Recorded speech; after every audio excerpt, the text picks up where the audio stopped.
The boy runs through the street carrying a box, desperate, saying that he has to get there quickly. We're in the city of Tokyo, inside a bar called Pharaon. Inside one of the back rooms, someone is yelling, asking the woman if she knows how much she spends in that place.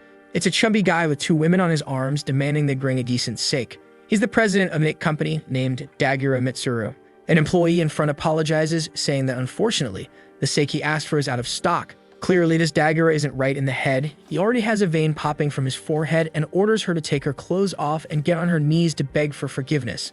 The deep web girls are laughing, saying she's going to have to obey, while the woman is all scared, tears in her eyes. Everyone's yelling in the room, telling her to take it off when suddenly someone walks in. Man, it's the protagonist bringing a bottle of wine called Armando Gold, the one the guy wanted. The room goes silent for a second, and Dagura makes a snorting sound with his mouth as if he's angry that the boy actually brought it in time. As our boy approaches, he says that he better not have run there and shaken the bottle all the way. Our poor guy just bows and says not to worry, that if he had any request, just say it. But before he leaves, he makes a request. He says it would be good if Dagura stopped harassing the women who work there. Man, the guy just throws the drink on his head. The boy stays there silent, saying nothing, and that Dagura guy just orders someone called Goo to be brought in. So our boy leaves, while that Goo guy walks in with a smirk, saying that these people really don't know how to work or read the room. Outside, Sayaka calls for Daichi, that's our boy, and he replies with thanks. He says it's all right, and then he knows it must have been harder for her. Tsubushi replies that she can only endure it because he's there. That Dagura runs a foreign company that bought a big part of the Tokyo Lake area. No matter where you looked, there was a company of this guy, and on top of that, the city started being taken over by gangs. The problem is that this ain't Tokyo Revengers, bro. The gangs here are made up of yakuza, capitalists, and politicians. Money and power run everything, while our boy named Daichi Enomoto is just a little high school student enjoying life. Right after class, he says he has to finish these notes today. But his friend Kadote Gu, the same one who works with him, says they can just toss it into ChatGPT and done, man. Look at this tech-savvy guy. ChatGPT even made it into the story. We're doomed. Just then, another friend shows up, named Sedomaru. She says they can't do that, or they'll get caught instantly. She slams the table, saying they have to study properly, and they say okay. A while later, as they're leaving, Gu says they'll meet up tonight. He waves goodbye to Meru and leaves. Our boy is all embarrassed next to Seto and says it's time for them to go too. Now that I realize it, this might be one of the first Japanese stories set in college, man. For some reason, Japanese folks love school settings, right? Which is a problem because then the FBI knocks on the door. But just as the protagonist and Seto hold hands, Gu gives a dirty look. I can already tell that guy's no good, right? They're all sweet, walking through the city. He asks her if, like, they're kind of on a date. She, a bit confused, asks why he's acting like that. He says he knows she's never spent the night at anyone's house and that she's kind of reserved. Apparently, they've got some advanced plan going on, man. What's weird is that there's a pierced spot behind Daichi's ear. She tells him to stop scratching his little ear, suddenly pulls in close and says he's a perv. Out of nowhere, the boy turns all red and she runs off, saying that during his summer trip coming up, they'll do that thing. She even gives a wink, man, saying he better not forget. Poor fool, mess up and you lose, man. Then he's all like, did she mean it?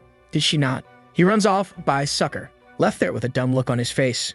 Damn, I roasted the kid. But actually, it's because he had to spend the whole day with his bedridden mom at the hospital, man. The boy really is a Marvel hero. I'm sorry, Daichi, I didn't mean to roast you like that. He's there telling everything that happened during the day, but his mother doesn't respond. Time passes and he says he's going to leave and come back later. But just as he's leaving, he hears a sound. He comes back and his mother calls his name. He explains that he came right after school, but he has to go to work soon. His mother, holding his hand, says she feels terrible for giving him so much trouble. But he tells her not to worry. He got a scholarship and everything's okay. As soon as she gets out of the hospital, they'll go to the beach and it'll be perfect. She just closes her eyes and says that would be fun. But a little while later, he's back at work thanking customers. He walks in to talk to one of them and asks if Sayaka really isn't answering. She's that coworker. The mustache guy says no, it seems like she's not even reading the messages. Daichi thinks that's weird, wonders if something happened. Also, where was Gu? The mustache dude says he's in the President Dagura's office talking with him. As long as Gu doesn't make that guy angry, it's all good. Right then, Gu shows up and calls for Daichi, saying he arrived at just the right time. He says Dagura wants to talk to him, which leaves the two of them a bit confused. The protagonist then enters the room, introduces himself as Daichi Enomoto, and asks if someone called for him. Dagura says he wants to introduce him to an amazing person. A guy in a suit approaches, says it's a pleasure to meet him, and hands him a business card with the name Shirojo Gasaki. Daichi notices that it's from a law firm, and Dagura from the chair says this guy is one of the best lawyers he knows. A person most people don't even get the chance to speak with. Shiro sits and says there's no need for so much praise. but he tells Daichi that if he ever needs help, just get in touch. With that, Dagger tells him to go, and our boy, not really knowing what to say, thanks him and leaves. Just as he's closing the door, he hears someone saying that the boy seems to be pretty good. He leaves all awkward, not understanding anything that just happened in that room. On the way home, he and Gu are walking tired. Daichi asks his friend how he sorted out that mess from yesterday with Dagura, and he replies that the manager called him for some drinks and everything was sorted out. Right then, Daichi's phone rings and he sees messages from Sayaka, saying she wants to talk to him about water and asking if he could come to the Grand West Hotel. She says it's something she's wanted for a long time, and the two of them are just there not knowing what's going on. Hyo instantly says it's probably a confession, and our boy tells him not to be stupid, that she wouldn't say something like that out of nowhere. But he says they'll go together then, just to confirm. A while later, they're arriving at an extremely luxurious hotel. Daichi had never even stepped into such a fancy place. Then Sayaka sends a message telling him to come to room 1815 in 10 minutes alone. The protagonist is kind of confused, but Gu says this flirting of hers is getting serious. She seemed like she wanted the guy, so it's better if he goes. Daichi doesn't really know how to respond, but says that at least he has to go. And he's right. As he turns around laughing, Gu grabs his arm and tells him to wait. He hands him an energy drink, saying this one's the good kind. He knows his friend hasn't been sleeping much, so he'll run out of energy. What are the odds that there's nothing in that drink, right bro? Absolutely zero. But to be honest with Daichi, up to now, Gu hasn't shown anything cruel, right? So it kind of seems like he's just a friend for real. And a friend says it's better for him to drink it now, otherwise the effect won't kick in at the right time. Daichi says that makes sense and takes the first sip. But obviously, Gu's just giving that evil look. Daichi hands it back saying that Gu can drink the rest, and Gu thanks him. While he's leaving, Gu says not to worry, and he won't say anything to Seto Maru. But Daichi walks away saying it's not like that, he doesn't have any kind of relationship with that crazy girl. Going up in the elevator, he's all confused, not understanding what that guy was even talking about. But he remembers that, well, it really did seem like something serious. What he doesn't get is why Sayaka called him to such a fancy place like that. Maybe it could be a confession, but he's dating Seto Maru, so it doesn't make much sense. But right at that moment, something starts to change in the boy, and he's feeling dizzy. When the elevator doors open on the 18th floor, he's seeing the hallway all twisted, 3D and curved. He keeps looking at the doors, trying to find room 185 when suddenly he faints. Right then, the door opens and someone inside looks down at him. Sometime later, Daichi is waking up in the room. His arms are all scratched, he's holding his head in pain. And right next to him is Sayaka's lifeless body, eyes rolled back. Obviously, Daichi is shocked, stumbles back and wonders why she's there. The entire room is a mess, but of course he doesn't remember anything. Even he's asking himself if he did something or how he ended up there. Why was Sayaka dead? Why was he without clothes? What happened? He suddenly feels pain, and when he looks at his hand, there are a bunch of cuts. Right then, the police knock on the door. Poor guy still doesn't understand what's going on and feels relieved someone came to help. But obviously, in the second he opens the door, the main suspect is thrown to the ground. He goes face first into the pavement, gets pinned down, and the police already start searching the room. The investigators are wondering if they got there too late, while Daichi wants to know what's happening. One of the officers tells him to stop pretending, and our boy tries to explain that he wasn't part of this and he doesn't even know what happened. But the officer just tells him to shut up. Next scene, heavy rain, man. At the prison, Daichi is arriving.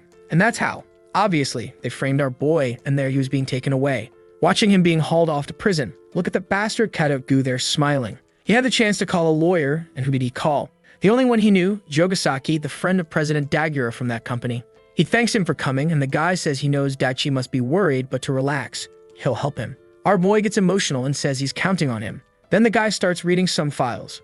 Enemono Daichi, 20 years old. That day, he was invited by Tanaka Sayaka to meet her at the Grand West Hotel. After consuming alcohol and other substances, they had a close night, let's say, and after an argument, he ended up killing her.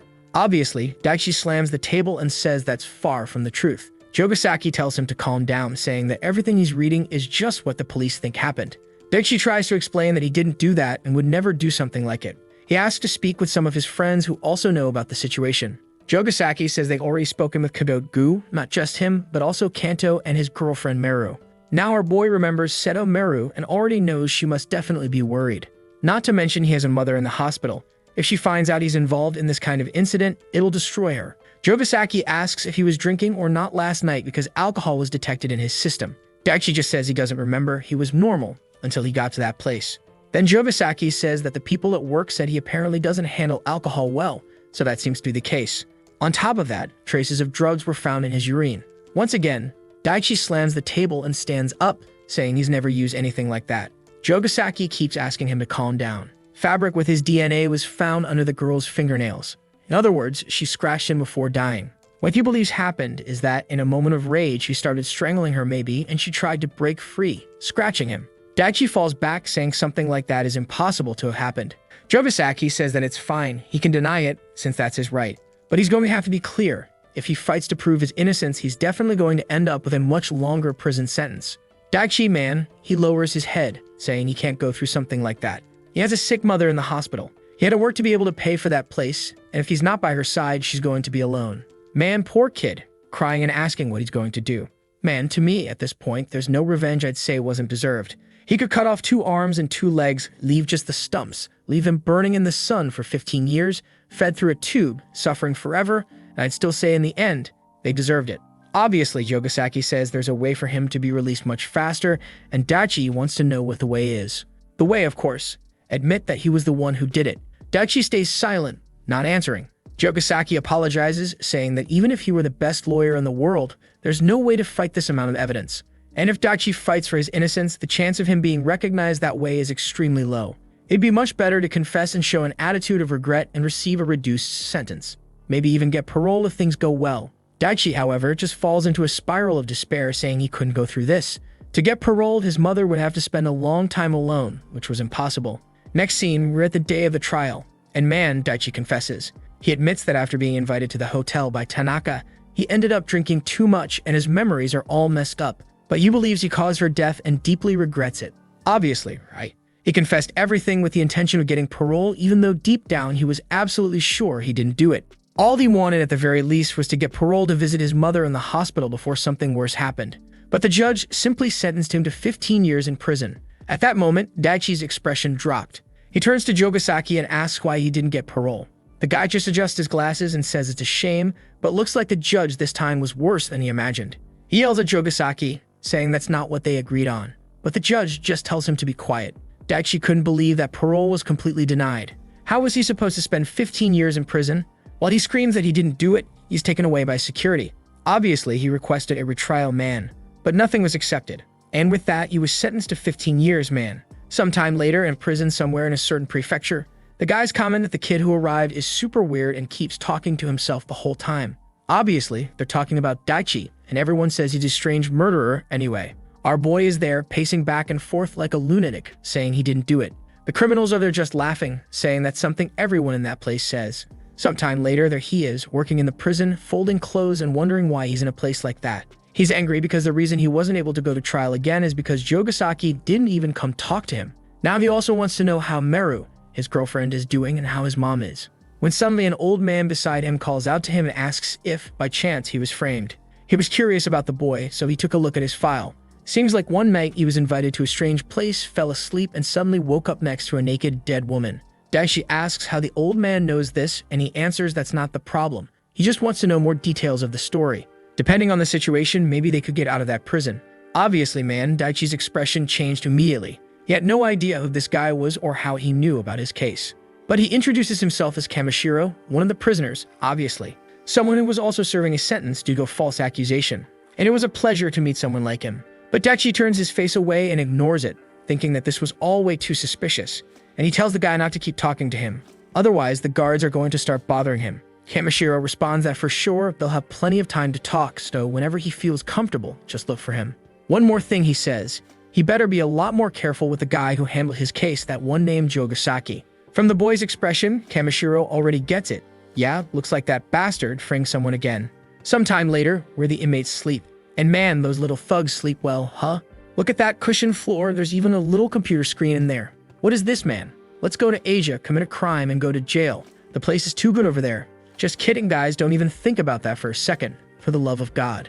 Daichi now is wondering why that guy brought up Jogasaki. He should have done the math by now, man, clearly the guy screwed him. But looking out the window, all he can think about is his mom and Meru. He wanted to know what they were doing, how they were, and if they were worried about him. Next scene, man, there's blood flying everywhere. Some dudes pounding on another, asking where all that courage from a few moments ago went. Man, and not just one, a bunch of them. That idea about going to an Asian prison? Cancel it now. Everybody sell the tickets you bought. We're not going anymore. The poor guys are smashing their faces against the walls, while the rest are nearly dead on the ground. Then a guy comes up and tells Ruji they've got some info about the new guy. The dude suddenly clenches his fist and punches a piece of furniture, breaking it.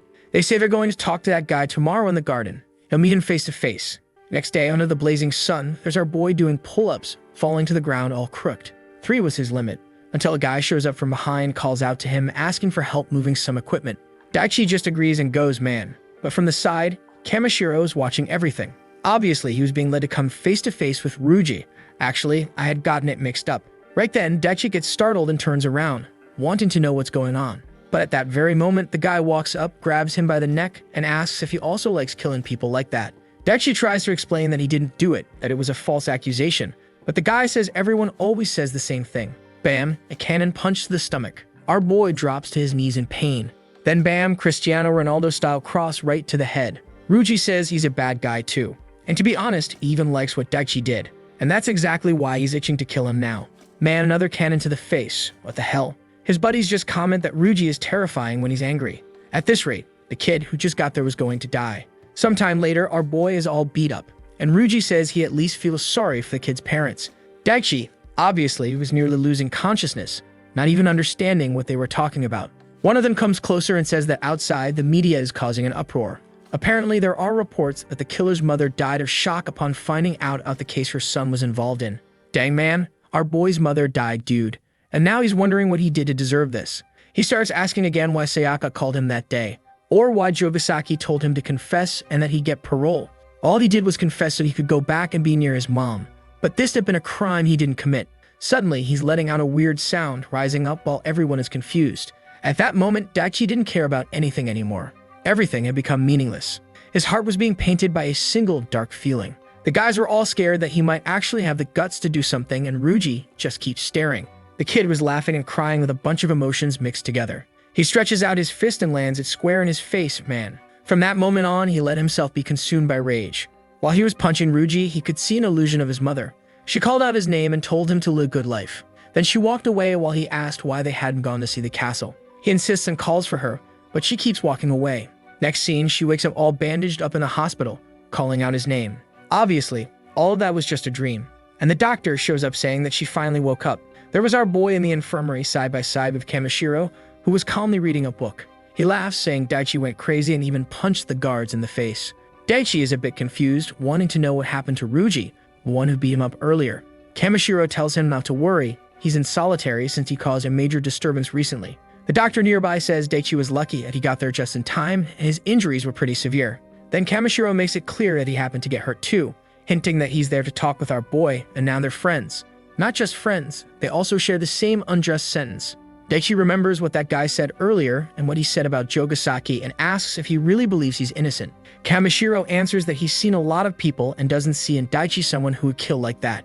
And he warns that the trial he was brought into is clearly a setup. Confused, Daichi asks why they would do something like that to him. But right at that moment, someone opens the door and says they need to talk with Kamishiro Jinde. The old man stands up saying they'll talk later. Before leaving though, he tells our boy, sometimes to get what you want, you got to be ready to give up something of equal value. Daichi wonders what he meant and asks the guy what can you even get if you give up everything. Kamishiro doesn't answer, just stands up and tells him it's better to rest a bit. Outside, the guy who called him says it's strange to see him interested in another inmate. The old man shows his arm all covered in goosebumps and says that from the boy's eyes, maybe he's got potential. A few days go by. A ball hits the wall, bounces back to Kamishiro's hand, and someone walks up. It's Daichi with a completely different look on his face. The old man simply asks if he needs something. The protagonist asks what that business was about getting out of that place. Kamishiro says it's obvious from the word. It's exactly what he's thinking. Daichi wants to know what they're going to do, some kind of skilled lawyer, or is he talking about literally helping him escape? Kamishiro says he's not going to give any details until he's sure Daichi is taking it seriously. Daichi asks what he has to do to prove that. The old man stands up, takes off his glasses, and asks, "What are you going to do when you get out of here?" Daichi realizes the guy's aura has changed. He starts asking himself these questions. He was expelled from university, obviously because of the incident. He hasn't heard from his ex-girlfriend, and he also hasn't heard from Kadogu. If his mom really died, he doesn't have anything left waiting for him. Literally nothing. And all of that was because of that incident. He then says there's someone outside who killed a girl he knew and pinned the crime on him. Because of that setup, his mother died. So the moment he gets out of there, he wants to find the real culprit and get revenge. Obviously, with his own hands. Kamishiro asks if he's ready to give up everything for that revenge. But Daichi questions what everything even is. In the end, he had nothing. The old man says that means they're the same. Also a person who had everything taken away. On the other hand, he still has some cryptocurrencies hidden in a certain place. If the boy's resolve is really real, he'll get him out of there, and he'll receive all of that. 50 billion in cryptocurrencies stored somewhere on the outside, hidden in a certain location. Daichi stays silent for a second and says he wouldn't believe that. But the old man interrupts him and says he knows no one would believe it. That's the normal reaction, and it's okay. But when the boy changes his mind, just come talk to him. Also, he should know that this prison has a library. On the second shelf, on the row closest to the window, there's a very interesting book on the right. It has a completely black cover, and he thinks it'll be a good read for the boy. With that, the old man left. Some other inmates came up and asked if he knew Kamishiro Jindai. Our boy says not really, so one of them tells him to be careful, because that guy is very good at deceiving people. Apparently, he was caught in a large-scale fraud and murder, and he was also involved with gangs and the Yakuza. Dagshigo is just trying to figure out for himself who this guy really is. Next scene, there he's arriving at the library. Nobody was really interested in studying, and the only person there was a little guard reading a book. He goes to the spot the guy had told him about and finds the book with the black cover. But when he opens the first one, there was another booklet inside. And on the cover, you could see the genius of corporations man, the billionaire known as the one with the unique method. Daichi got confused. Why was that even there? And from that day on, whenever he had free time, he'd go back to read it. A week passed. He was lying in his cell when he felt something approaching and sat up. Man, it was that crazy Kamishiro already sitting right in front of him. Obviously, Daichi was confused, wanting to know how this guy showed up out of nowhere. Besides, no one even woke up. Kamishiro shows that he asked the guards to make those guys sleep a little. Daichi is immediately freaked out, wanting to know exactly who this guy is. But the guy only asks if he read the book or didn't. Then our boy says that now he knows his real name is Kosu Jindai, the youngest person to ever run a publicly traded company, the business world executive, considered a kind of maniac, a man who also killed a woman and then lost everything. Kamishiro says yes, he's heard that story. He then stands up and says he'll ask again. For that revenge Daichi wants so badly, was he or wasn't he willing to give up everything? Now that our boy knows who this guy is, it's almost unbelievable. The plan, whatever it may be, might not make sense, but somehow he snuck into the cell and no one cared. One thing was certain, this guy had power inside this place, and Daichi, feeling hopeless, says it doesn't matter anymore. Everything means the same as nothing to him. And that's why, if he could get revenge on the one who put him in that place, he would do anything. The guy immediately says, all right then, and the first mission would be given. He had to get close to a certain person in that prison. In another cell, everyone's scared, and man, why is there blood on the floor and a guy with his pants down? What a weird place. And there's a maniac in the middle of it all. Yeah, just by looking at him, you can already tell, man, this one's the most dangerous. And it looks like it's Daichi who's going to have to get close to him. My god, Daichi, just give up the revenge already. So here's the thing. We see another guy face to face with this lunatic, telling him not to underestimate and going in to land a punch. But the weirdo grabs his arm, throws him on his back to the floor, and the poor guy passes out. This deep web brawler known as Kazuki even says that inmates nowadays aren't really his type, but that this was, once again, a great workout. Right at that moment, look who's in front of him, man. Kamishiro congratulating him, saying it was an incredible strike. At that moment, he takes him out of the cell, already smiling and calling him president, asking if he was watching, saying he's kind of embarrassed. But that's when he notices our boy in the room and asks who he is. Our boy introduces himself and says, nice to meet you. But man, Kazuki stared at him and looked a bit hesitant. Though he immediately turned red, blushing, introduced himself and said it was a pleasure to meet him too. Seems like finally there was one more person in common in that place. Kamishiro says he has something to ask, and Kazuki immediately says he'll answer whatever he wants, until the old man mentions that it's something about ice. He wants to know about the acquisition route for those things, and that's the information he's after. Suddenly though, Kazuki turns and says that if that's the topic, then he should ask someone else. But not before saying that later he wants to talk with Daichi Enomoto. Man, I told you to run. Our boy wants to know who this lunatic even is, and Kamishiro tells him that this guy is a former detective. Our boy is shocked, and the guy adds that obviously he was an extremely corrupt detective. Of course he was talented, but he was the kind of guy who drank, fought, and brawled to get information. He didn't hesitate to associate with gang members or any kind of criminal group, and it seems that in one of those ventures he ended up on the losing side, and that's how he ended up in this place. Daichi then wants to know what this ice thing is that they were talking about. Kamishiro explains that it's a drug that mixes various amphetamines, morphine, and a bunch of other stuff. Also, in the case that Daichi Enomoto was involved in, that same drug was found in the girl's body. He asks if that info is secret, because it hadn't even been revealed to him. And the guy says that for now, and yes. Man, just remembering that poor Sayaka sent him a kiss saying she'd reward him. Poor girl, man, only showed up in the story just to die. So Daichi tells Kamishiro to explain already, Was the only mission really just getting close to this Kazuki guy? The guy says yes, they need to gather info about this so-called ice, understand the whole case, and somehow get Kazuki on their side. If everything went right, he'd talk about the rest of the plan, and the rest of Daichi's case. Daichi's focused now, right man? But he has no idea what's waiting for him. Look at that weirdo. I'm telling you, it's Diddy. It's the Kisoka of the prison, guys. You better run, kids. There he was calmly shaving when Daichi came to sit next to him, and right away said he had a favor to ask. Even said that if Kazuki listened, he'd get a reward. What? What are you doing there, Daichi? You don't understand? You explain this to us. Even poor Kazuki, who's usually the crazy one, is there all spooked, saying that kids these days are really forward. But right then, just as he was going to ask something, a guard showed up and told both of them to shut up. So Enomoto said all right and told him they'd talk later. He got up, and strangely man, Kazuki saw something in him that scared him. The guy even said that something like that should be illegal, man, unless something was actually happening here. He's just looking at our boy, saying it's impossible for someone with such a cute face to be hiding a magnum. My god, what am I reading? And he tells our boy to go ahead and ask the question already. Strangely, Daichi asks him to close his eyes.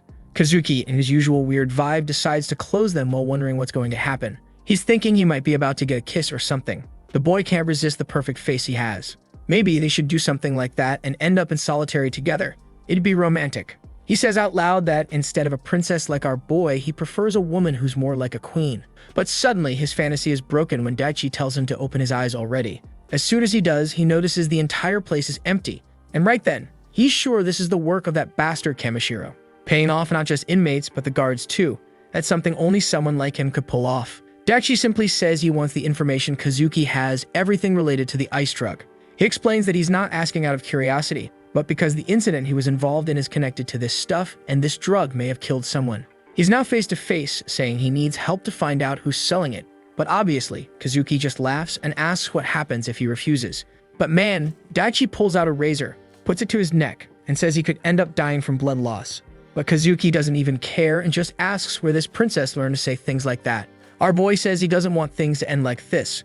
But out of nowhere, the guy grabs his arm in the opposite direction. Before he can do anything, the man grabs him by the neck and slams him face first into the floor. Now I'm scared of what this lunatic's gonna do. He says Daichi shouldn't joke like that with an adult who has a pure heart. But then, Kazuki notices 2 moles behind Daichi's ear and says that's interesting. But before he can finish his sentence, man, Daichi turns and lands a grab right in the weak spot. The guy's groaning turns and goes to kick him in the face. But even so, Daichi manages to dodge. All shaky, the weirdo Kazuki says that this whole masochism thing isn't really his vibe. But man, Daichi isn't playing around, and once again he pulls out the razor, warning that he's willing to do anything for revenge. The guy laughs and says that just by looking into his eyes, he can tell Daichi was a child who was very protected. And of course, that just makes him even more insane, saying he likes girls like that even more. Outside, they're asking Kamishiro how long this is going to go on. If they got caught doing something like this, they'd lose their jobs. Kamishiro says he promised the kid 5 minutes, and even if that guy were fired, he'd make enough money. Back in the bathroom, the two are getting ready for the duel. And Daichi is there again insisting, just give him the info already. But obviously, Kazuki says information isn't free, and he wants to know what he gets in return. Daichi just says his plan is to get out of this prison and get revenge on the person who framed him. Once that's done, he can do whatever he wants with him. Kazuki says he heard the boy is in for 15 years for murder, but apparently now the president is on his side. He thinks it's cute, just like someone who promises to pay their bills after winning the lottery. To him, the kid doesn't have a chance. That's when Daichi slices his own arm and says it's a blood oath. At that moment, Kazuki sees his sadness behind all that rage. He gets emotional once again, kneels, and says that if Daichi is really that serious, fine. He'll swear to help him too. But suddenly, he licks the blood, saying he memorized his genes. Then he turns, saying he's got his own scars too. He shows his back and says that this one, he was sure he wouldn't survive. He was at a nightclub, closing a deal, when suddenly one of the suppliers did that to his back. That supplier? Exactly the same ice that Daichi is looking for. That club probably still exists somewhere. Someone there should know what he needs to investigate. Daichi grabs his hand and thanks him, saying he helped a lot, while that nutcase is all emotional again. Then suddenly, a guard shows up, asking what the two of them are doing. Both of them are thrown to the ground and the guards begin to search the area. Kazuki looks at our boy and says they'll meet again. Sometime later, our dear Daichi has been thrown into solitary in a straitjacket. What the hell, man? And his food was being thrown through the door like garbage. Damn, that's just unnecessary, guys. But Daichi didn't care about any of that. 2 weeks of suffering was nothing compared to 15 years in that place. He needed energy and couldn't get weak, which is why, man, he ate off the floor without hesitation. To get the revenge he dreamed of, he would crawl across the floor of the whole world. 2 weeks later, the door slams open, and someone tells him to stop acting like that. Daichi just says he thought solitary ended sooner, to which Kamishiro replies that he has some influence, but he's not the owner of the place.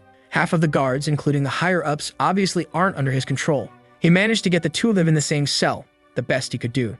Daichi then sits down beside him and says he thought a lot during solitary about his case and about Kamishiro, and he thinks it's time he hears a bit about Kamishiro's case and how they're getting out of this prison. Otherwise, he's not sharing the ICE info he got from Kazuki. The old man asks if he doesn't already have a good idea of who framed him. Daichi says he's not 100% sure, but Kadoga's on his mind, along with that guy from the bar and the Dan Jogasaki. Kamishiro simply says that his intuition is correct. The problem is that the enemy is powerful, and just escaping from this place wouldn't be enough for revenge. That's why he's going to make sure the kid has the weapons to get what he wants.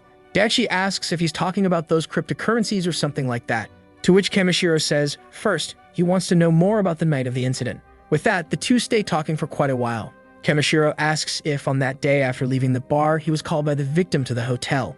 And upon arriving there, the guy who worked with him, who was supposedly a friend, gave him a certain drink, and shortly after, he lost consciousness. Daichi says that the part about the drink being spiked is just a suspicion, but he remembers that Kadote handed it to him and seemed to ask for half of it back. And besides that, he can't think of any other way something like that could have happened. Kamishiro asks if the result of all that was him waking up later in bed, and then soon after the police showing up. Our boy says yes, and the old man says that coincidence is just too much. Then Daichi explains that shortly before he had met Jogasaki, and that's why he called him. He was the only lawyer he knew. The old man says he understands. Jogasaki made him take the path of confessing to being guilty. Now the question is, who connects that friend of his to the lawyer? Daichi knows very well that it's that damn President Dagura, the guy who introduced Jogasaki to him and behaved horribly around women. Right away, he says that bastard killed Sayaka and used Kadote to pin the blame on him. Obviously, he also probably bought off Jogasaki to be a lawyer. Kamishiro says that even without any proof, he's sure those three framed the boy. Daichi can only think about how he'll have to spend 15 years in that place for a crime he didn't commit, all because of those three. The kid starts scratching at his own neck, spiraling into madness, when the guy tells him to calm down a bit, reminding him that he needs to keep hope alive because sweet revenge is coming soon. Daichi tells him to hand over the 50 billion already and that he'll personally guarantee those guys end up in hell. But Kamishiro sighs and says he can't rush it. For this plan to work, it needed serious preparation and the perfect opportunity. At the very least, it would take another 1 or 2 years.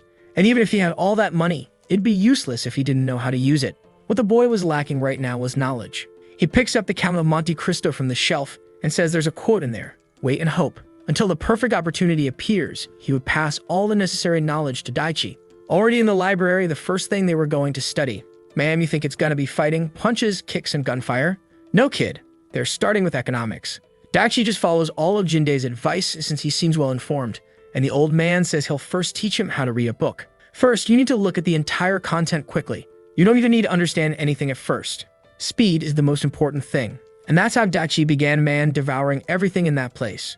Day or night, man. He's in jail and reading books is the only thing he can really do. But the kid's being productive, man. While reading, he's also doing one-handed push-ups, flipping pages at the same time.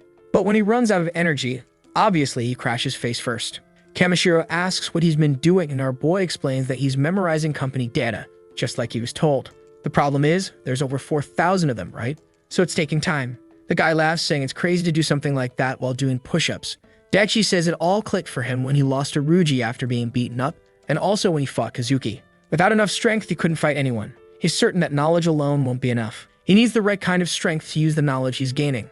The old man says he's really starting to understand the essence of surviving in this world. Then he stands and says, "All right, you already understood economics. Now you'll learn about the art of manipulation." Out in the prison yard, there's a guy with green hair wrapping up in a coat. His name is Tako. When Daichi comes to talk to him, the guy gets startled and backs off. But our boy just asks to sit next to him. Smiling, he introduces himself as Enomoto Daichi and asks if the guy is the one called Tako. The guy, all awkward, wants to know how they know his name. Our boy says it's just because he overheard a guard calling the kid. Even a bit embarrassed, he says he knows it's a weird name and people tease him for it. Besides that, he doesn't like talking much. But Daichi says he actually thought the name was cool, and also he wanted to learn a bit more about who he was. Strangely enough, the kid, all cute and shy, says he was arrested for manipulating the stock market, and now he has to spend a long time there. The problem is that he doesn't deal well with people. Daichi tells him to relax. Besides, they look like they were the same age, so they could be friends. So they keep chatting, and obviously, right guys, this is part of Daichi's manipulator training, and Kamishiro compliments him saying he did well for his first time. Our boy repeats one of the rules. Listen 70%, speak only 30%. Make eye contact when asking something. Always compliment. He did exactly all of that, and that's how he managed to befriend Tako. Kamishiro says it might seem simple, but with most people, it's not that easy. The boy had the right personality. Our boy barely notices maybe he's falling for the old con game himself. And our boy comments that Tako seems like a smart guy who really understands the stock market. Kamishiro says in that case, they should invite the kid to study that very subject with them. Daichi asks why. Was he really that good to the point they needed to learn something from him? The old man says yes, he was well known in the industry, but that wasn't the only reason. Daichi would have to understand that the goal he wanted was impossible to reach alone. He was going to need allies, and in turn he would need power and charm to keep those kinds of people around. But one thing the old man admits, the kid had talent. That's when Daichi thanks him but wants to know, why was he being so kind to him like this? The old man tells him to try guessing, and our boy says maybe he needs people to help him escape from this place. He's probably in a situation similar to Daichi's and wants out. The old man says that's not a bad guess, but Daichi cuts him off and says that on the other hand, he doesn't care if they're using him. He'd sell his soul to the devil if it meant getting help for revenge. Kamishiro tells him not to be so anxious. Everything would be taught once he graduated from his school, and with that, he walks away from the table, leaving Daichi a bit confused. The days went by, and the protagonist learned more and more from Kamishiro. During the day, there they were, the three of them in the library. Tako talking about candle charts, investment law, how to understand the market, and all that. Our boy looked interested, wanting to learn about the competitors. Even Kamishiro was participating, saying he really had a good eye for the right companies. At night, you think they stopped, man? No way. He's sleeping next to the old man, who's now talking about politics and certain patterns. Even when Daichi was exercising, man, there's the old guy on his back, this time teaching English. He throws a book with 3,000 vocabulary words, saying it's not the best place to learn, but it's what they got. And of course, every day Daichi never missed his physical training. And now, man, he's doing 19 pull-ups, huh? The kid used to do only 3. And like that, time passed. Green trees turned yellow, and then snow started falling. That's what I understand about seasons. And now, sometime later, our little minion is doing 47 one-handed pull-ups. What the heck, man, he's levitating while reading. He did 50, man. Taka was there beside him saying that Daichi really got strong. The kid was looking like a Max Steel man, and Daichi just asks if his friend really thinks so. Everyone's training. And a bit later, he asks the old man what's the deal with having a woman. Kamishiro explains that if he had a woman by his side, things would be much easier. Our boy, a little awkward, mentions that he used to have a girlfriend. Kamishiro says that doesn't matter, he's handsome enough to get one. The only problem is that he's too kind and he needs to learn a bit more about how to make things happen. With that, he puts a hand on our boy's shoulder and says that when he's drinking with a woman, just do this, man. He pulls him close, whispers something in his ear, and our boy blushes a little, wanting to know if that really works. Oh, you rich bastard old man, just reveal the secret in written voice for us too. Daichi wants to know if it works, and the old man says he'll only know if he tries it. But he's sure the boy would do great with the ladies, since he was so dedicated to his mom. Confused, Daichi wants to know what one thing has to do with the other. The old man makes a bizarre assumption, asking if he went back in time and went on a date with his mother, how would he treat her? Daichi is there, once again not understanding what kind of crazy talk this is. Then our boy remembers the media calling her the woman who died from the shock of what happened to her son. And Kamishiro just says he's sure she was a good mother. The person Daichi became is the product of the one who raised him. A little embarrassed, Daichi says he's not so sure about that. Then Kamishiro comments that he believes the afterlife exists. And that's why, when Daichi gets out of this place, he should go visit her grave. He's sure she's still waiting to see him. Daichi is all emotional, crying, but I don't know why. I still feel like that old man's just manipulating our boy, so I'm like, I don't know if I should think that's sweet or suspicious. At least we can always admire our boy training with shredded abs and 300 kilograms of muscle, right man? Then bam, Kamishiro shows up again, complimenting him. He points to a guy nearby and asks if he sees that handsome slim guy over there. Daichi just says yes, and Kamishiro says that's the former TV host named Haruki. When the time is right, our boy should start getting close to him and observing him carefully. He would become an extremely important ally for escaping that place. Just then, a guard shows up and says inmate 1034 has a visitor. Daichi obviously is confused. Who would be visiting him after all this time? I thought it'd be a friend, a villain, something like that. But no, man. It's some guy named Yamashita, who works for the criminal investigation department of the police. Daichi says hello, sits down and asks what he can do for the two of them. Before the guy even answers, he excitedly asks if they're planning to reopen the investigation into his case. Embarrassed, the chubby guy tells him to calm down. They're not even there to talk about his case. They want to talk about someone named Kamishiro Jinde. Before starting the conversation, he asks to smoke, and our boy tells him to go ahead. While lighting the cigarette, the chubby guy asks if he's close with Kamishiro Jinde. Daichi says they're in the same cell, so they talk now and then. Yamashita explains that that man wasn't just arrested for murder, but also for a massive financial crime. He was sealed away with an absurd amount of damage, and it seems they've heard about some money he has hidden somewhere. Daichi knows exactly what he's talking about, the cryptocurrencies the guy mentioned. And Yamashita says that, to be direct, all they want is for the boy to find out where it's hidden. Daichi asks if they want him to be a spy, and the guy says it's not spying. He'd just be someone cooperating with them. It would definitely be a big help to the Ministry of Justice, and they give him a very fitting reward. They even say that maybe early release could be possible. At that moment, man, there were still 10 years left until Daichi's release. Meaning, it's already been 5 years, man. And the worst part is, after all this time, the damn Kamishiro Jinde is still a complete enigma. Yamashita puts a hand on Daichi's shoulder and says he can see the kid's a good person, that he shouldn't be in a place like that. Man, he gives a smile like a monster from Attack on Titan, saying Daichi needs to live intelligently. But Daichi just asks if the detective believes in the afterlife. The guy laughs, and our boy comments that Kamishiro is the one who talked about that. Suddenly, he stands up and says a rational person like Kamishiro wouldn't say something like that just to encourage someone. And that's why he won't betray that man. Yamashita bites his lip and says, "All right then, but you're going to regret this." Daichi just waves goodbye, and with that, he's taken away. I'm not even going to blame our boy, man. He swore to himself that he'd never trust the authorities again. To be honest, really it's better to be tricked by the old man than by that damn chubby guy who never did anything for him. Then the scene shifts to someone pouring a glass of wine. It's Dagura, who says this 1995 wine is wonderful. In a room with him is Jogasaki, who asks if he remembers Daichi Enomoto. He says of course he remembers that one. That idiot who used to live a good life, but now is behind bars. The lawyer says he heard that the kid got close to Kamishiro Jinde in prison. Right away, Dagura looks startled, asking if he means that Jinde. Jogasaki confirms and says it would be much better if Daichi Enomoto just disappeared. All sloppy, Dagura says whatever, that kid is locked up in prison, what are they gonna do? Jogasaki agrees but warns him. The kid was arrested young with a 15-year sentence. So pretty soon he'll be out. That's why he thinks it's better to deal with this sooner than later. Suddenly he calls someone and says he has a favor to ask. Back in prison, Haruki is talking to our boy, all cheerful. He says he used to work in a bar too, but got fired. Haruki suddenly grabs him by the shoulders and says they're both kind people. Another peculiar one in this prison, man. This lack of women in the place is really messing with the boys' heads.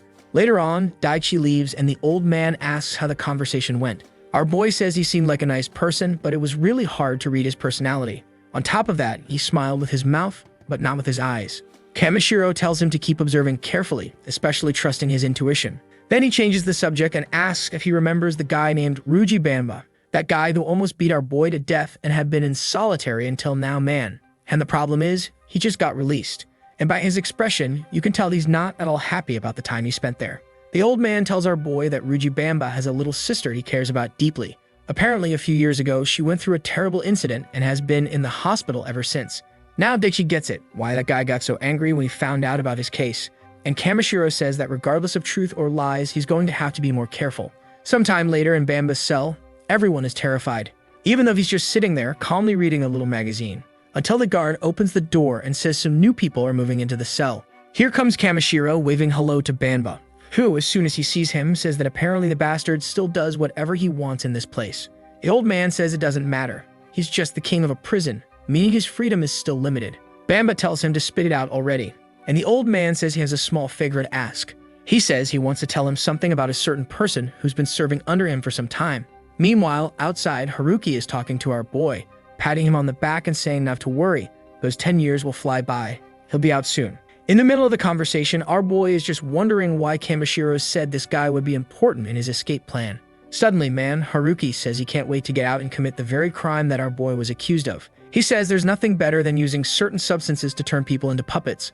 Daichi's expression, of course, changes immediately, and he asks what he's talking about. But Haruki tells him to stop pretending, he knows they're the same. He looked into the reason Daichi is locked up and found out. The two of them were identical. While Haruki is saying Daichi needs to learn to leave fewer traces, someone huge appears behind him. Daichi tries to warn him, man, but the guy already gets put in chokehold. Obviously, it's Bamba, saying he's going to make him suffer, just like those women. Daichi tells him to wait, man, but Bamba decides to just summarize the situation and crack. A snapping sound echoes. Little necks got broken. Night falls and a doctor opens the door to one of the wings. Inside, Kamishiro asks how the preparation is going. The doctor says that unfortunately, the guy named Haruki is seriously injured. His vital signs are low and his condition is critical. Daichi says that the idiot Bamba went and attacked that guy, and what's worse is that Enomoto tried to get involved and got beat up too. The doctor explains that with the equipment they have in this place, the surgery was very difficult, but they managed to succeed. He has no idea what kind of craziness they pulled off, but the doctor says Kamishiro is incredible for managing something like that. While Kamishiro praises the man, there's a guard in the corner listening to everything. Suddenly, he opens the door and enters the room. In the bed, the two of them are lying down, all wrapped up in bandages. And man, he injects something into our boy's IV bag. With that, the hospital monitor starts beeping. But then the scene cuts to Seto Meru, Daichi's ex-girlfriend. And look who it is, that bastard Kadok Gu. He says he bought tickets to the concert of the singer she likes and asks if she wants to have fun. But man, it's been 5 years and she's still sad, saying that unfortunately she's not in the mood for that. Dang man, I didn't think much of this girl, but it turns out she really cared about our boy. That loser Kadok did all this and still got nowhere. He asks if she's still waiting for Daichi. She pauses for a moment and turns around, saying she's sure Daichi would never do something like that. Then Kadok says he has to share something really sad that he heard from a judge. Setomeru immediately knows it's about Daichi, and right then the guy says, apparently he went through some complications and died of a heart attack. At that moment, Setomeru freezes, falls to her knees, and starts crying. Kadok hugs her and says it's okay, that it's hard, and Daichi really was a good person. In the library, Tako slams the table, saying Daichi was just trying to stop a fight. So why did he die like that? Kamishiro says he can't believe he really died that way. Man, did he really die? One of the guards in the room says it's sad that the boy died like that right before being granted parole, especially considering that he was the one who got beat by Bamba. But in the end, it was the other guy who lost his life. The doctor says, yeah, it kind of makes sense.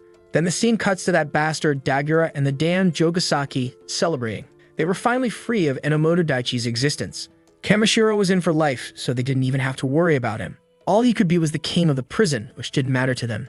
Dagura praises the perfect plan and says that soon he's going to make a lot of money, so they just have to stay on track. With a wicked smile, Jogasaki looks up and says that finally they have nothing to fear. But now, man, someone is leaving the prison with black hair. It's more than obvious what just happened here. And the guard says he hopes he can recover soon. The boy thanks him for everything, and the door closes. He then raises his hand to block the sun and says that he's finally out. He goes to his mother's grave, lays down flowers, and apologizes for taking so long to visit. From the mark behind his ear, we know very well who it is, and he apologizes for showing up with a different face. Then we see, in the hospital, he's asking if they're really asking him to die. And what does Kamishiro mean with something like this all of a sudden? The old man says that, just like he said before, the time has come for him to abandon his life as Enomoto Daichi. The doctor says they're going to transplant his entire face and hair area, man. Basically, he was going to switch places with that guy. Obviously, Daichi says this is crazy. There's no way a surgery like this is even possible. Kamishiro responds that he should take advantage of this.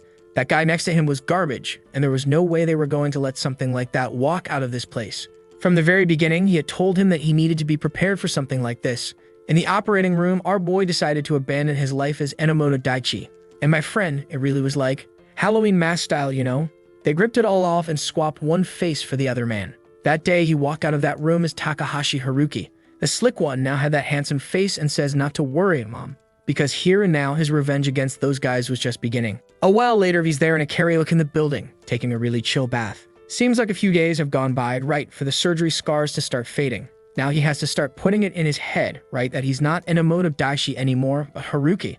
At that moment, when he woke up in the hospital, he looked scared, asking, right, where's Haruki? And the doctor immediately said that he had died. Apparently, he had a heart attack, but it's strange, because the surgery went 100% well. His condition was completely stable and he was still doped. Kamishiro already says that obviously he was killed. Daichi asks why someone would come kill the guy inside the prison, because obviously Kamishiro says the one who was supposed to die clearly wasn't him. And yeah, the one who died today was Enomoto. Right then, our boy understands the guy died because he had just switched faces with him. For some reason, he kind of gets mad at himself, right, because indirectly he made the guy die. But considering the guy who died, man, he deserved more than that. He died peacefully, still asleep with a syringe. Ah, what an easy life. Good thing he got beaten up beforehand. The doctor explains that he had no idea something like that would happen. And Kamishiro replies that it's karma for what he did when he was outside of prison. For sure, he'll have fun in hell. The guy at least is thankful, since they were wondering how to calm Kamishiro down when he woke up with another face. Damn, Must be rough. You get beaten up, then you wake up and have another face. It's like an isekai, except not, You just got screwed, ended up with the face of a guy who's screwed. The protagonist, however, is wondering what happens from now on, which the guy says is obvious, right? Now he's going to be released in the place of that guy and start his revenge. Finally, the time has come to put into action the plan he's been preparing for the past 2 years. A while later, he went to Haruki's room, grabbed the phone and everything he had. Man, the guy had a bunch of black cards, money, a phone, everything. Looking at the reflection in the phone, he remembers Haruki saying that getting girls hooked on drugs and whatever else was really good. And with that, he lies down thinking it doesn't matter. He's going to hell too when he dies. For now, that bastard can wait for him there. But here on Earth, now it's him who's going to make use of this face, man. A while later, in a big hotel in Tokyo. He's all swagged out with a watch on his wrist. Seems like he had arranged with Kimishiro to be at that place to meet a certain someone. From one second to the next, a guy already sits in the chair asking if he's the president's apprentice. Daichi says yes and gives the secret password, which is wait, reflect, and have hope. The guy then lowers his sunglasses, smiles, and says his name is Sato. Daichi asks what their relationship is, and he replies that the guy saved him countless times. He had countless enemies, but also managed to gain countless allies.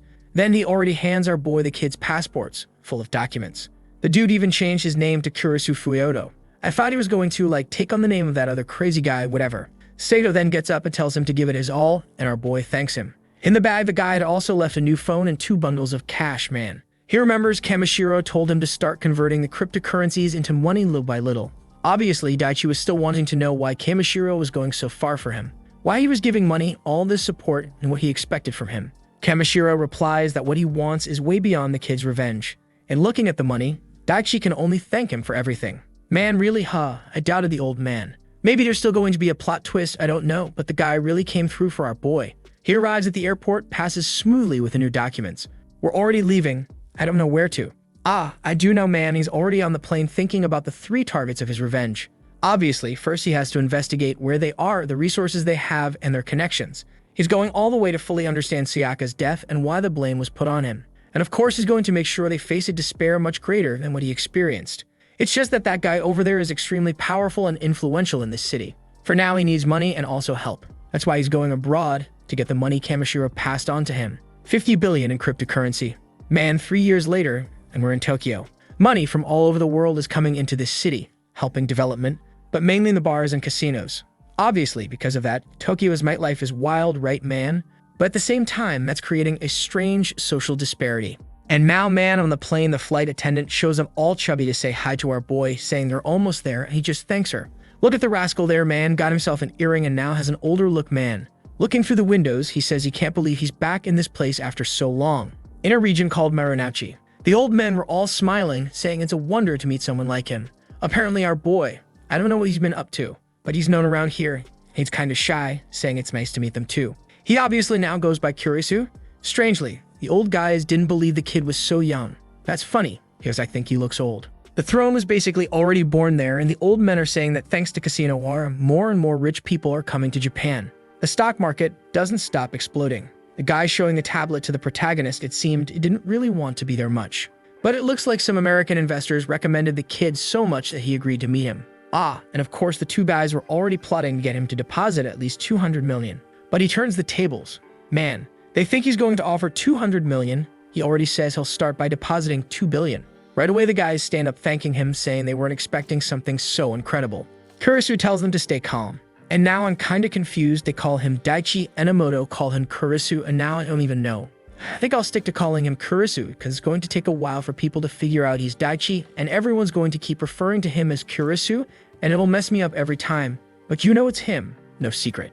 A while after the little meeting, he is leaving with the guys thanking him. That old guy obviously wants to get closer to the boy, wanting to know if he's free tonight. He had made a reservation at a Michelin restaurant and wanted him to go.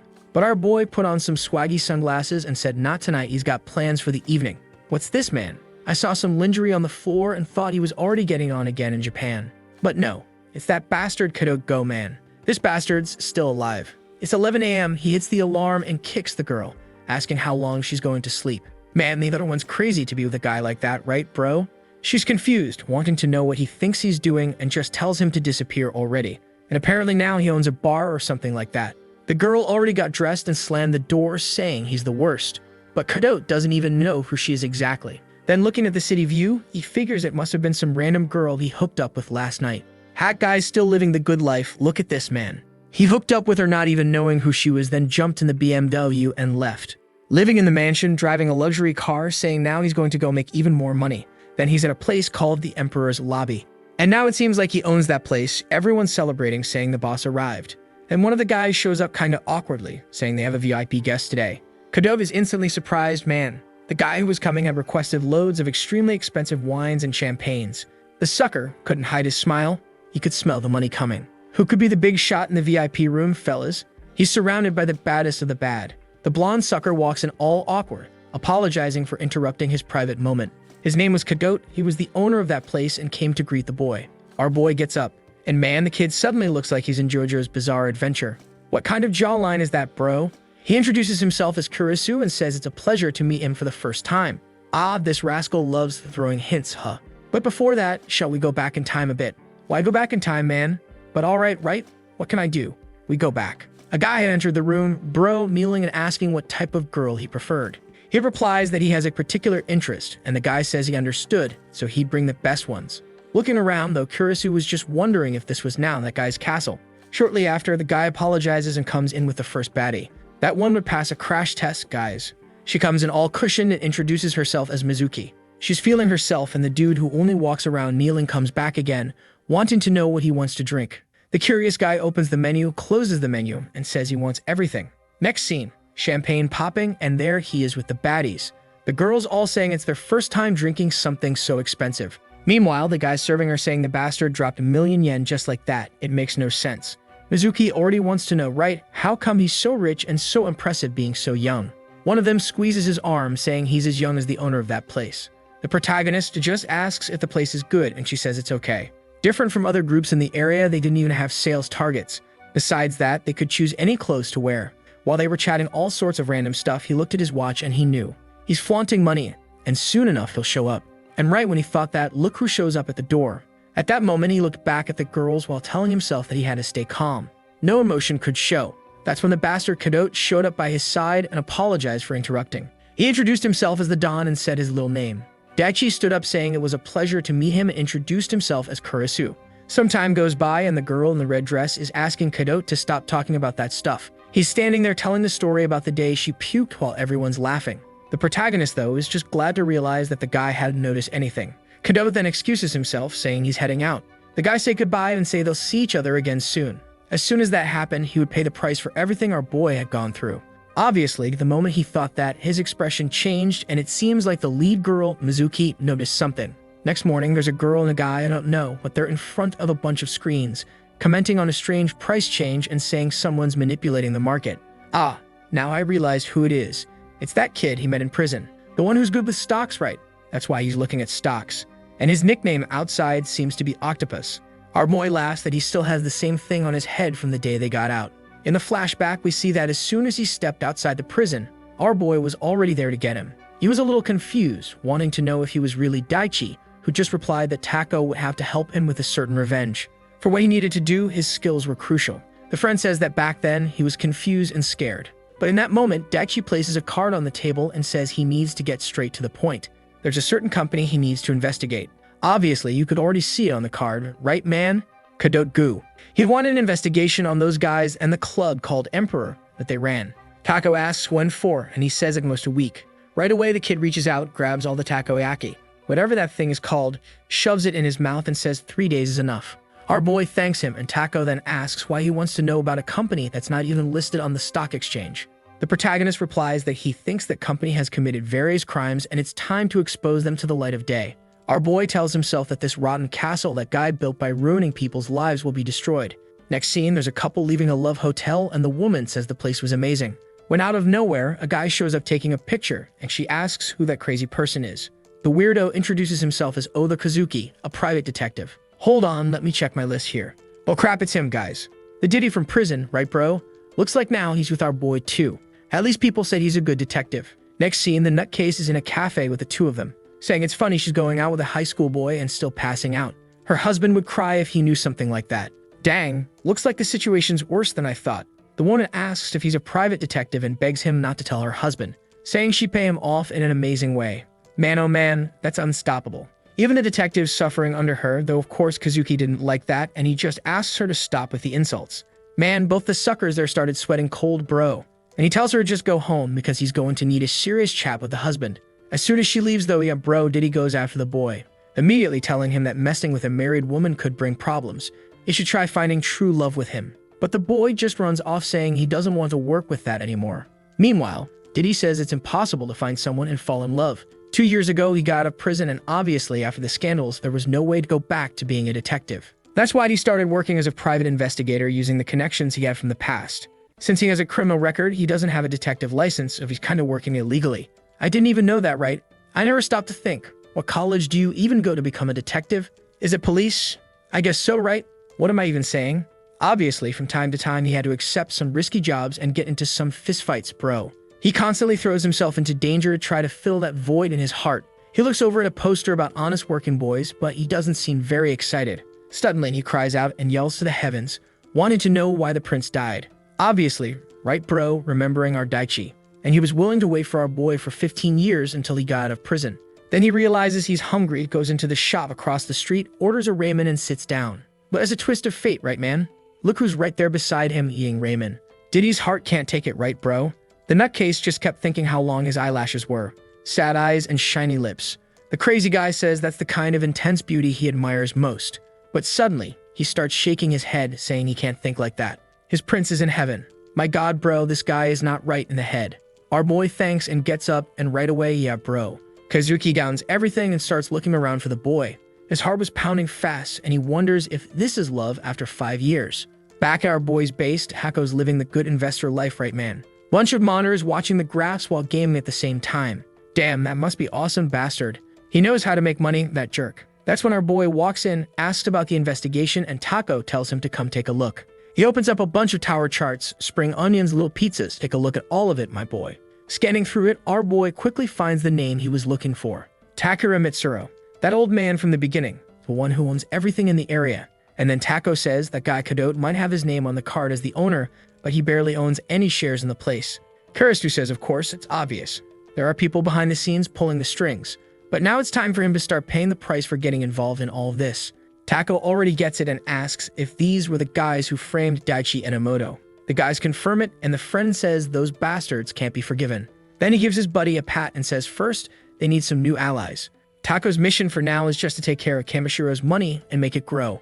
The boy replies that he shouldn't worry, that it's easy to make money when you already have money. Then our boy says they'll also need an informant from the underworld. Those guys definitely must have committed other crimes besides his own case. And the key is obviously in those drugs they use and produce. The protagonist remembers it was that synthetic thing called ice, the same substance found in the body of the girl who died 5 years ago, and also in that energy drink that bastard Kadot gave him. That's why the trial was terrible for him. And what he needs now is someone not just to investigate the drugs, but how everything is operating in the underworld. Man, you already know who's about to show up, right? Tako says he knows about investments, right girl? So that's kind of out his area. Our boy walks off saying he can keep focusing on investigating the companies. He, on the other hand, is going to walk around the city to organize his thoughts. Man, no way, he's in a sauna in Tokyo and look who's there. Now I just realized, right? I mean, it's obvious, but our boy can't go after Setomeru, his girlfriend from way back at the start. And of course, just as that bastard Diddy is about to leave the sauna, who's standing right there next to him, our boy, man. He immediately turns all red, saying it's an incredible coincidence to meet the same angel twice.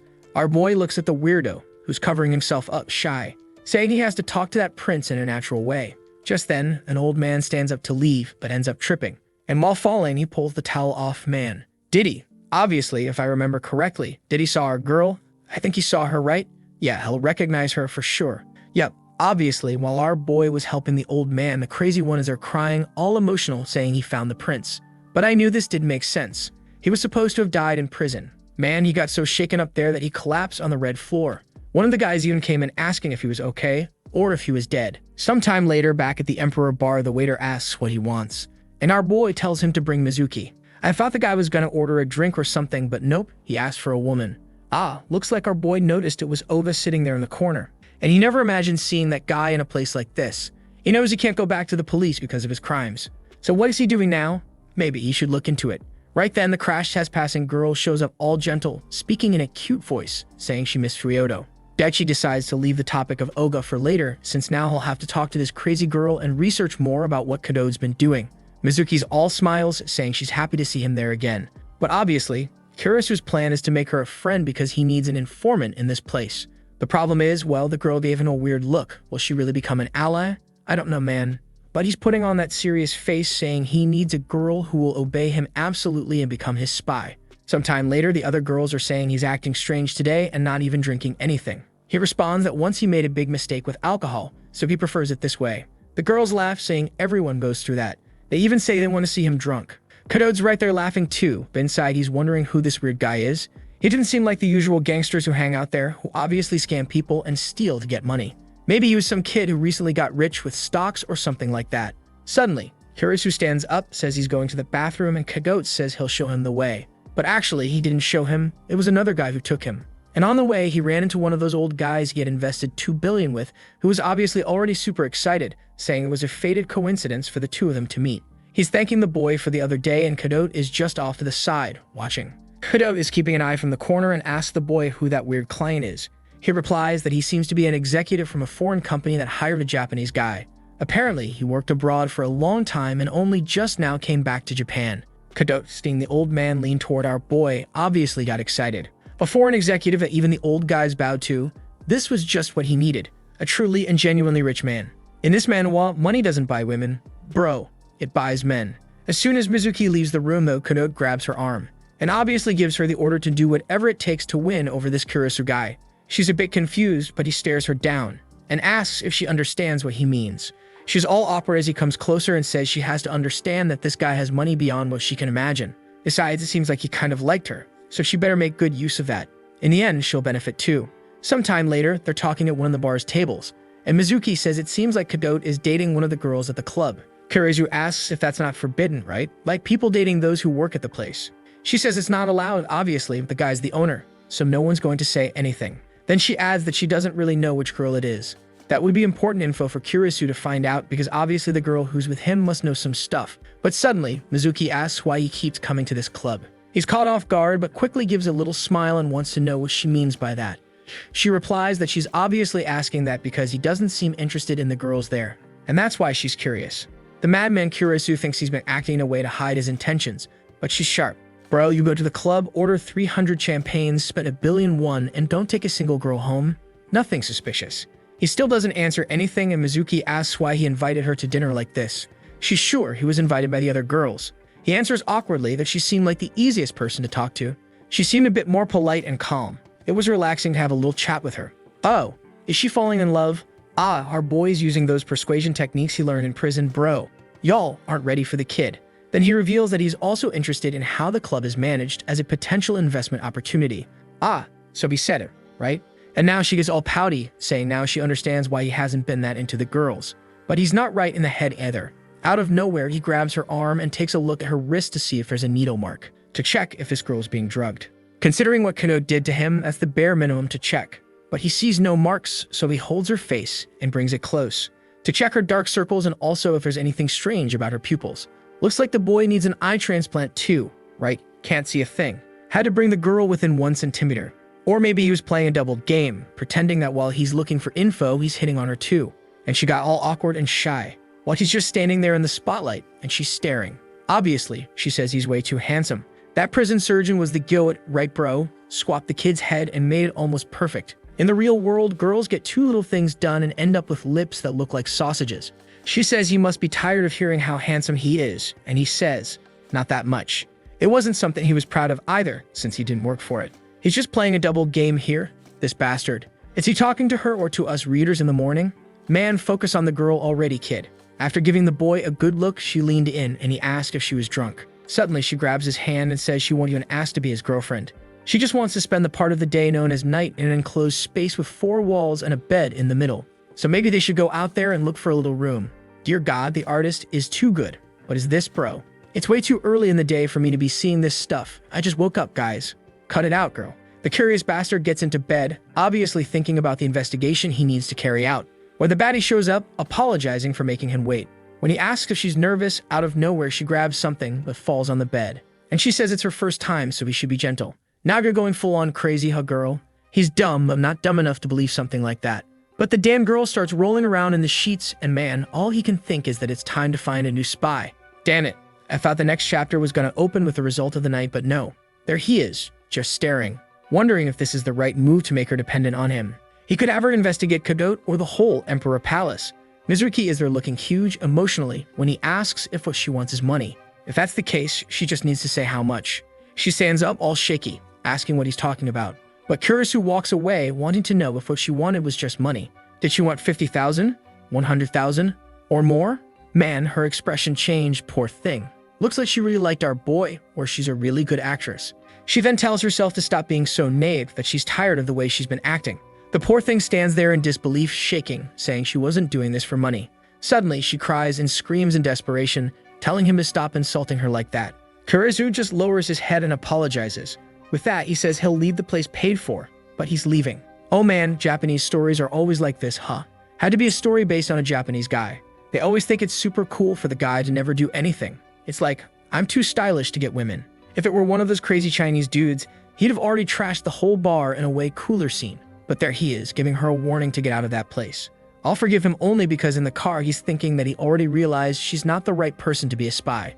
She's too kind and it's better not to involve her in all of this. What a guardian angel, that bastard. Next day, there he is, bro. In front of the school he used to attend. All the girls walking by are impressed, saying he's a ridiculously handsome guy just standing there out of nowhere. He's staring at the students, listening to them talk about school exams and everything. And remembers, that was the time he was happiest in life. When his only duty was going to school, he had friends to talk to, and his mom was still alive. Man, the kid's life really is cruel, huh guys? His happiest moment, and his mom was already in the hospital. What a damn shame. I forgive you, kid. You're cool even if you don't hook up with all the girls at the club. And of course, he doesn't forget that he lost all of that on that day. He punches the wall, asking why that bastard did something like that to him. Sometime later, Tako is there, looking out from a fancy building, saying the view is beautiful. Kurisu is not very excited and wants to know what the next step is. Kurisu says there are 3 people he obviously needs to take revenge on: that scumbag Cadote Gu, that rich scumbag who used to go to the bar, and lastly, that damn lawyer who ruined his sentence. He's sure that one of those 3 was involved in Sayaka's death, but the other 2 played a role in his imprisonment. The problem is, he has to be cautious, because the moment he kills the first one, the others will start investigating him. That's why he needs to know all 3 and have everything set up before making a move. Tako, however, says, right, he's only met Cadote, so how's he gonna connect with the other 2?